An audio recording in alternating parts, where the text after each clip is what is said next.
Hello and welcome to today's Decay. We're celebrating births and beginnings of everything important since the dawn of time. It is August 30th. These are all the dates, right? Isn't that right, pal? Yes. Today, in 1797, Mary Shelley was born. Mary Shelley is, of course, the writer of the book Frankenstein, the writer of the Dr. Frankenstein, the writer of the Frankenstein's monster. You name it. She did it. Anything Frankenstein related.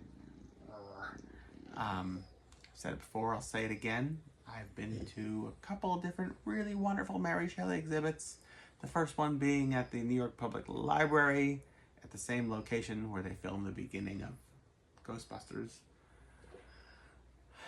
that I thought was never going to be outdone. And then the Morgan Library, a handful of years later, outdid it. What are the chances? It's these sort of things that we're paying the New York rent for, folks. Right? I mean, what else? I don't know. Because you're not going to see this in Peoria. Yeah. I think that's a pretty straightforward statement, regardless of my butchering of Peoria. Also, totally important to keep note of that, like, Frankenstein wasn't written in the Victorian era, but rather maybe 3 generations prior. So the whole idea of, like, science being a driving factor of a storyline, we were not in the scientific world yet in, like, the 1830s. This is not the 1890s. So, you know, she's just that much of a forward thinker. Really something special.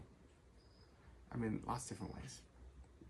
What else? 1907 on this day, Lenora Feeney was born. Oh, speaking of exhibits, Museum of Sex had that awesome career retrospective of her work that I utterly devoured, I'd say.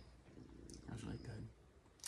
Zarita, born in 1915, who was a burlesque performer who had a shock of white hair, a la Humphrey Bogart in The Return of Dr. X, or maybe Elsa Lanchester in Bride of Frankenstein, and would do her stage show with snakes and things. I mean, why she wasn't a horror host, I'd like to find out.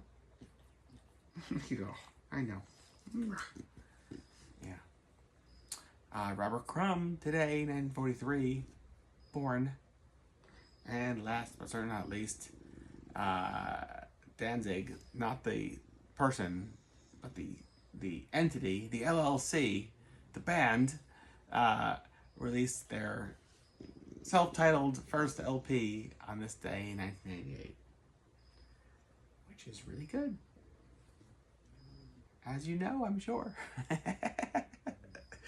So, there you go. That's the whole day. Throughout space and time, from us to you, till tomorrow.